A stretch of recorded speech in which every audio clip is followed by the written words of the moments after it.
जी सभी को। आशा करती हूँ आप सभी स्वस्थ होंगे, मस्त होंगे। और ये हमारा आ गया है नेक्स्ट पार्ट।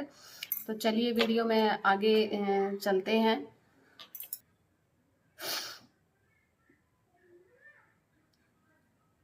उसके बाद समय धीरे धीरे निकलता गया। भाभी देखो, जो अच्छा करता है ना उसको कभी नहीं भूलना चाहिए। मेरी सबसे छोटी वाली बुआ जी हैं। उस टाइम पे मेरे छोटे फूफा और छोटे फूफा का छोटा लड़का जो हमारे साथ रहा है बचपन में, वो रुके थे।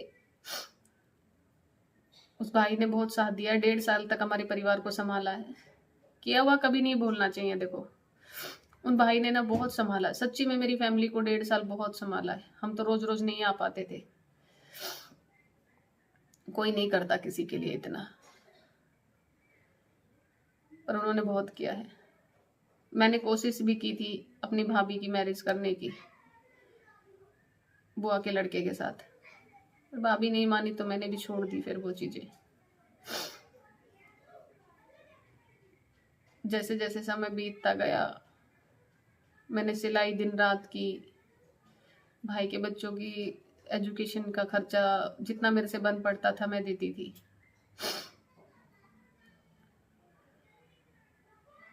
जुनून था कि कुछ करना है, कुछ सीखना है।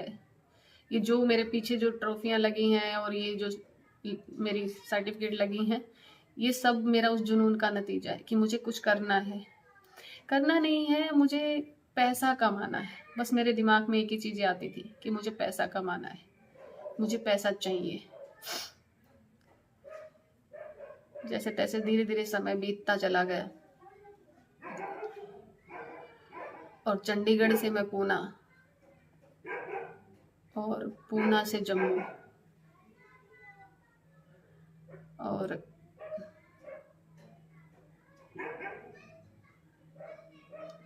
जम्मू से मेरे हस्बैंड ने रिटायरमेंट ले लिया। रिटायरमेंट के टाइम मैंने बहुत गुस्सा किया था, हद से ज़्यादा गुस्सा किया था, क्योंकि मेरी फैमिली में इधर ना तो मेरे पास घर बना है और ना मेरे पास कोई ज़मीन है, और जो भी है सिर्फ एक जॉब है। मेरी शादी ही जॉब को देख के हुई थी, तो मुझे बहुत बुरा लग रहा था। मेरे हस्बैंड ने रिटायरमेंट कुछ अपनी मर्जी से, कुछ मेरी सास ससुर के फोर्स करने पे लिया था। मुझे अभी कोई डर नहीं लगता, मैं सच्चाई बोलती हूँ। पहले लगता था, अब नहीं लगता, अब किसी से नहीं डर लगता। क्योंकि कहते ना, इंसान को जब हद से ज्यादा ठोकर लग जाती है ना तो वो कठोर हो जाता है। अब मैं वही हूँ, मुझे अब किसी से कोई फर्क नहीं पड़ता।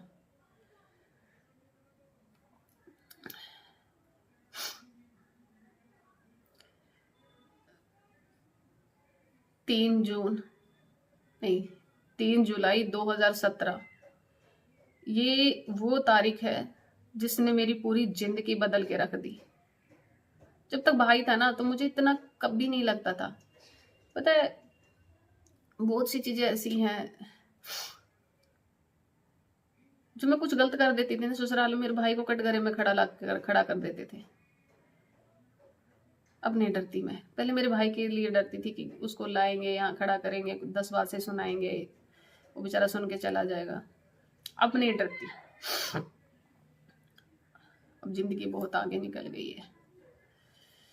चंडीगढ़ से मेरे हस्बैंड ने रिटायरमेंट ले लिया, नहीं सॉरी, जम्मू से मेरे हस्बैंड ने रिटायरमेंट ले लिया और हम घर आ गए। घर, मैंने मेरे हस्बैंड को बोला था कि मुझे बिजनेस करना है। तो घर पे आने के बाद में सबसे पहले घर को रिपेयर किया, क्योंकि घर पुराना था और बहुत ज़्यादा डैमेज हो चुका था घर, उसकी कंडीशन बहुत ख़राब थी। उसके बाद हमने घर को रिपेयर किया, घर की कंडीशन सुधारी और उसको ठीक किया। हम पुराने वाले घर में ही रहते हैं। जीजी और भाई साहब ने नया घर बना लिया, वो अलग रहते हैं, किसी कारणवश अलग हो गए थे। उसके बाद फिर शुरू हुआ मेरा ड्रीम प्रोजेक्ट, मेरा ये सैलून। ये सैलून जब बनाया तो बहुत सी दिक्कतें आई थी, बहुत ज़्यादा दिक्कतें।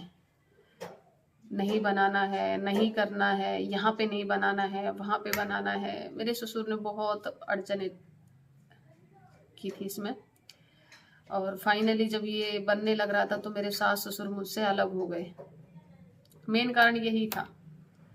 कुछ घर में और भी मन मुटाव चल रहे थे छोटे मोटे, तो वो दोनों अलग हो गए और दीदी के पास रहने लग गई, मेरी जेठानी के पास।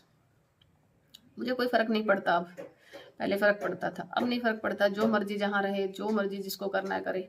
फिर फाइनली 16 मई मेरा ड्रीम प्रोजेक्ट बन के तैयार हो गया था। उस दिन ओपनिंग थी मेरे ड्रीम प्रोजेक्ट की। अब मैं बहुत खुश हूँ।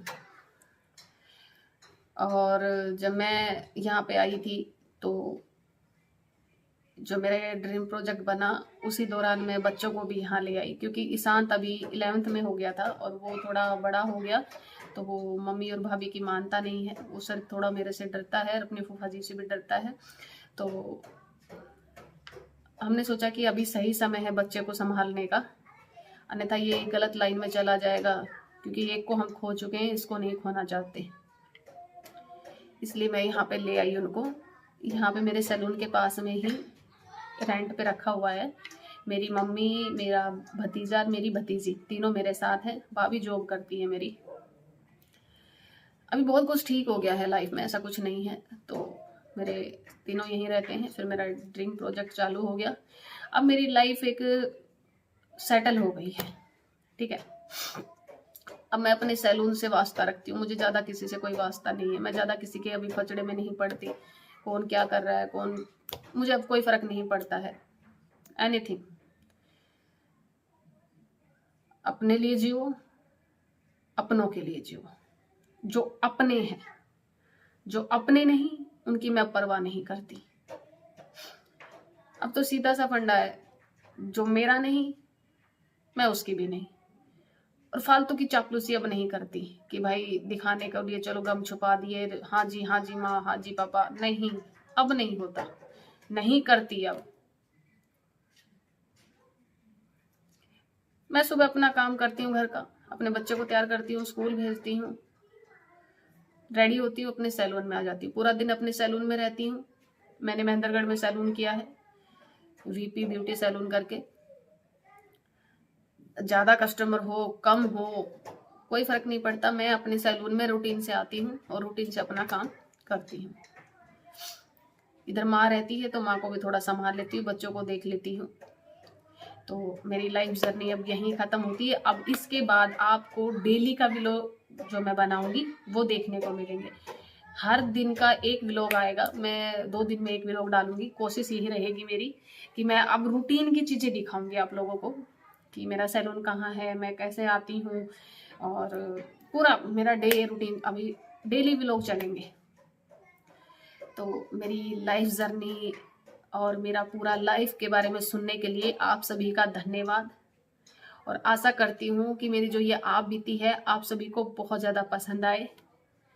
मुझे हल्का लग रहा है अपनी यूट्यूब फैमिली से ये सब कुछ शेयर करने के बाद, क्योंकि देखो ऑडियंस जो होती है ना, वो एक आर्टिस्ट या एक कलाकार के लिए ना भगवान का रूप होती है। तो मेरी यूट्यूब पे जितनी भी मेरी फैमिली है, मैं चाहती थी कि वो सब मेरे बारे में जाने। अब जो रूटीन में चलेगा, अब वो सब मेरे बारे में जानते हैं। अब रूटीन में जो चलेगा वो डेली रूटीन व्लॉग चलेंगे। तो चलिए, आप सभी का धन्यवाद है मेरी वीडियो देखने के लिए।